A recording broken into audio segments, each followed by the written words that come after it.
gadin jenne kosa miti diga dabarse nu kenne belaf de bunjenne of kenne sabasa korra fadun jenne kumala mi basa dugda dina irra galasa ikata dida dina irra didanno ikata dina sa kuffise irran tarkan fata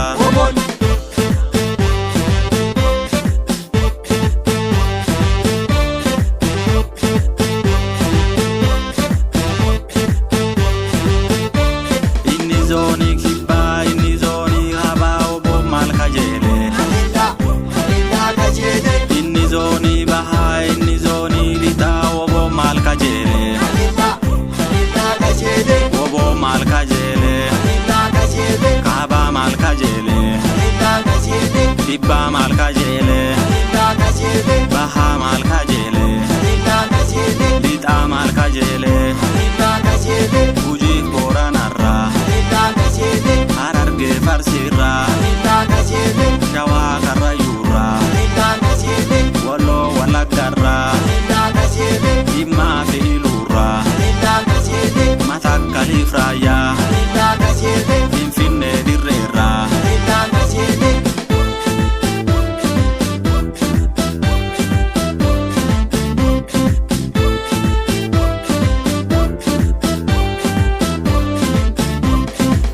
Jale wani da chara chambasa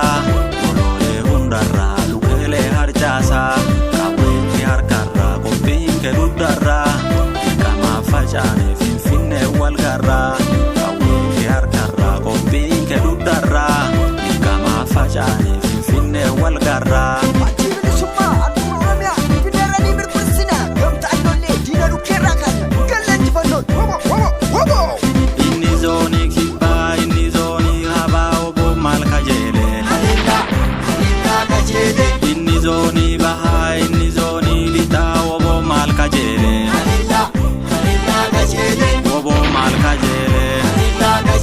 Kaba malka jele,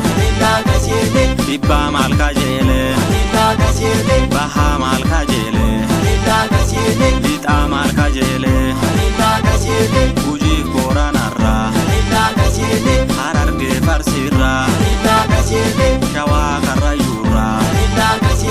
wallo walagarra, imma filura, matakali fraya, finfinne dirrera. Inni zoni kibba, inni zoni haba obo malka jele. Inni zoni baha, inni zoni lita obo malka jele. Obo malka jele, kaba malka jele,